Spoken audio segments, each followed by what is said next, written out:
my name is Yana and I go to CYDI High School. The two schools that we went to while I was in South Carolina was Voorhees University and South Carolina State University. I mean, I'm not sure if they're both HBCUs, but I know for a fact Voorhees is. They showed us so much love. I mean, they greeted us at the van. We got to see the sororities and the fraternities do their dances and stuff like that. They walked us through their school. We got a tour of the dorm rooms and stuff like that. We didn't really get that at South Carolina State, but I mean, it was still cool. I could definitely see myself going to Voorhees. Life on Voorhees campus, I mean, we got to see the dorm rooms and stuff like that. We got to interact with some of the students. It was really nice. They were all really cool. Campus life is kind of cool. I mean, besides the fact that you can't drive your first year on campus, everything else was smooth. Some of the good things about being in South Carolina, for one, definitely the weather.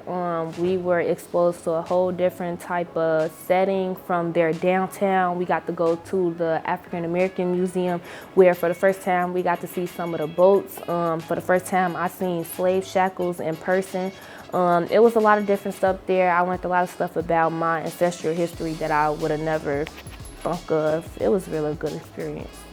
This trip definitely opened my eyes about going to college, because I feel like if I can go to South Carolina for a week, I mean, I was homesick, so it kind of let me know about what university specifically I want to look into. But just me being away from home, I definitely feel like South Carolina kind of gave me a little taste of what college life is in a way.